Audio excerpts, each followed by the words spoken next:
صفا مروہ کا نام سنا ہے آپ نے؟ پتہ ہے یہ کیا چیز ہے صفا مروہ؟ ہاں جی بولو تو صحیح. صفا مروہ دو پہاڑیاں ایسے ہی جی. کہاں پہ ہے؟ مری میں مکہ میں حرم مکہ میں. ہاں جی بیت اللہ کے بالکل قریب ہے. جو بھی حاجی جاتا ہے, جو بھی عمرہ کرنے والا جاتا ہے, جو بھی وہاں پہ زیارت کرنے کے لیے جاتا ہے, اس کے اوپر یہ لازم ہوتا ہے, واجب ہوتا ہے, جیسے وہ کعبے کا طواف کر رہا ہے ویسے وہ صفا پر بھی چکر لگائے گا, مروہ پر بھی چکر لگائے گا. کیوں لگاتے ہو کہ وہاں پہ کیا ہے؟ ایک سوال ہے.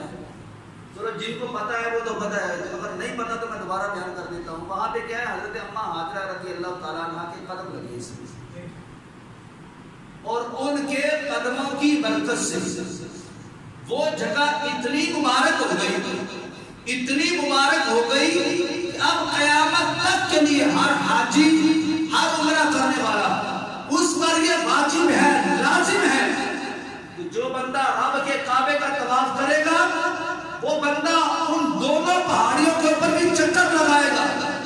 ایک دو چکر نہیں لگا سکتا, 3 4 نہیں, 5 6 نہیں, پورے 7 چکر لگائے گا.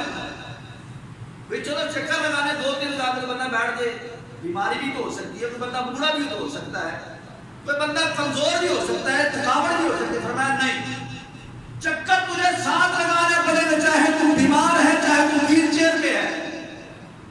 جب تو نے میرے گھر کے 7 چکر لگا لیے, تیرے اوپر اب لازم ہو گیا, صفا پر بھی جائے گا, مروہ پر بھی جائے گا. 2 3 چکروں سے گزارا نہیں ہوگا, تیرے اوپر لازم ہے 7 چکر پورے لگانے پڑیں گے. کیوں؟ آپ وجہ کیا ہے؟ اور میں بس مجھے اس سے پیار ہے.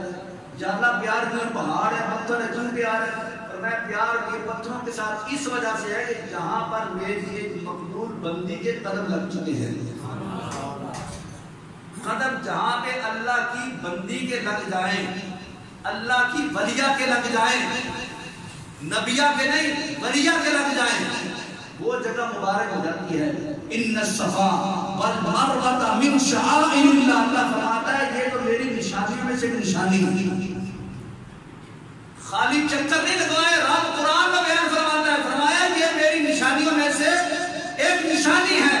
اور فرمایا ذالک ومن یعظم شعائر اللہ فإنہا من تقوی القلوب. فرمایا جو بھی ان نشانیوں کی تعظیم کرے گا, فرمایا اللہ ان کو دلوں کا تقوی عطا فرمائے گا. گویا کہ جہاں پہ اللہ کے ولی کے قدم لگ جائیں وہ شعائر اللہ, اللہ کی نشانیاں بن جائیں, اور پھر جو ان جگہ کی تعظیم کرے اللہ اس کو دلوں کی طہارت, دلوں کی پرہیزگاری اللہ ان کو عطا